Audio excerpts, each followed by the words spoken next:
پاکستان جو اللہ کے رازوں میں سے ایک راز ہے، اس کی سلامتی کا ضامن اللہ تعالیٰ کی ذات کے بعد اگر کوئی ہے تو وہ اس کے گمنام ہیروز اور پاکستان کا ایٹمی پروگرام۔ ملک عزیز کا ایٹمی اور میزائل پروگرام ہمارا وہ اثاثہ ہے کہ جس کی کامیابی کا سہرا اس وقت کی سیاسی قیادت سے لے کر افواج پاکستان اور کوہوٹا ریسرچ لیبارٹریز کے تمام سائنسدانوں کے سر بنتا ہے۔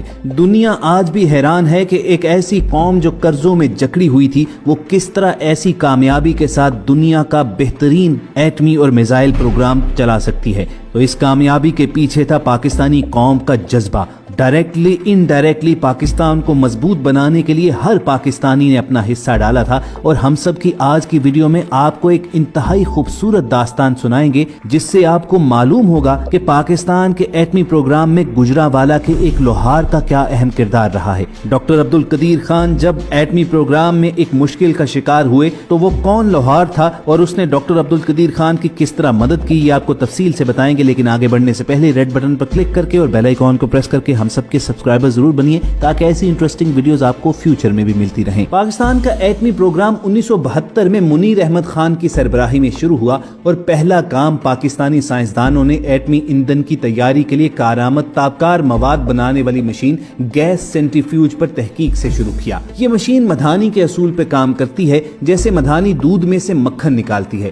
گیس سینٹریفیوج تابکار مواد کو انتہائی تیزی سے گول سلنڈر کے اندر گھما کر کارآمد اور غیر کارآمد ایٹموں کو الگ کرتی ہے۔ مشین جتنا تیزی سے گھومے گی اتنا اچھا کام کرے گی۔ پاکستانی سائنسدان جی اے عالم نے اپنے طور پر 1975 میں گیس سینٹریفیوج بنا کر 30,000 چکر فی منٹ پر گھما لی۔ جی اے عالم نے پہلے کبھی یہ مشین نہیں دیکھی تھی، صرف اپنی کتابی معلومات پر اتنی پیچیدہ مشین بنا کر کامیابی سے چلائی۔ 1975 میں ڈاکٹر عبدالقدیر خان نے پاکستان کے ایٹمی پروگرام میں شمولیت اختیار کی۔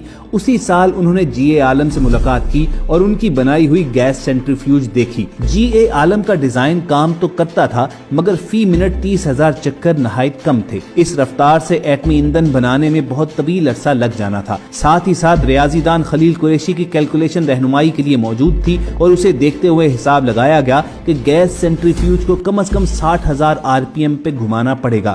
تجربات کیے گئے، جب بھی گیس سینٹریفیوج مشین کے اندرونی پنکھوں کو تیزی سے گھمایا جاتا، مشین ٹوٹ پھوٹ جاتی، بالکل ویسے ہی جیسے کہ کچی روٹی کو تیز گھمایا جائے تو پہلے اس کی گولائی بڑھتی جائے گی اور پھر یہ پتلی ہو کر ٹوٹ پھوٹ کر بکھر جائے گی۔ 60,000 چکر فی منٹ پر پاکستانی گیس سینٹریفیوج کے اندرونی پنکھوں کا یہی حال ہو جاتا تھا۔ پاکستان کے تمام بڑے سائنسدان سر جوڑ کر بیٹھ گئے اور مسئلے کا حل تلاش کیا۔ کئی طرح کے حساب لگائے گئے اور سبھی اس بات پر متفق ہو گئے کہ ایلومینیم دھات کا جو مرکب الوئے پنکھے بنانے میں استعمال ہو رہا ہے وہ کمزور ہے۔ کئی مہینوں کی جدوجہد کے بعد ایک نیا ایلومینیم مرکب بنایا گیا جو حساب کے مطابق پنکھے کی شکل میں ڈھال کر 1 منٹ میں 60,000 بار گول گھمایا جائے تو نہیں ٹوٹے گا۔ اور جب تجرباتی طور پر مشین چلائی گئی تو کچھ دنوں تک کچھ نہ ہوا، لیکن کچھ دن مسلسل چلنے کے بعد یہ مشین بھی پہلے والے ڈیزائن کی طرح زور برداشت نہ کر پائی اور ٹوٹ پھوٹ گئی۔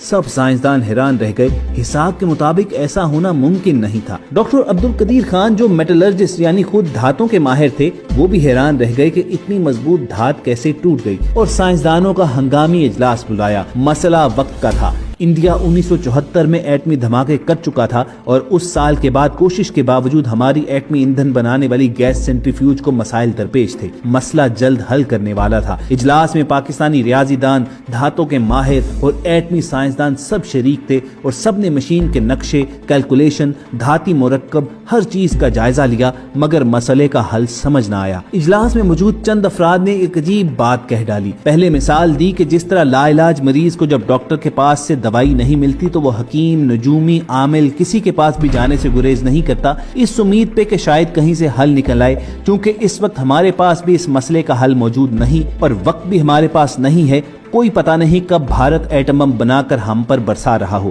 چنانچہ کچھ نیا اور غیر معمولی قدم اٹھانا پڑے گا۔ ان لوگوں نے بتایا کہ ہمیں گجرانوالہ کے ایک لوہار کا پتہ ہے جو جدی پشتی لوہار ہے اور دھات کے ہر کام میں ماہر ہے۔ ڈھلائی، خرادیا، دھات کا کوئی بھی کام ہو، اس لوہار سے ماہر بندہ ہم نے نہیں دیکھا۔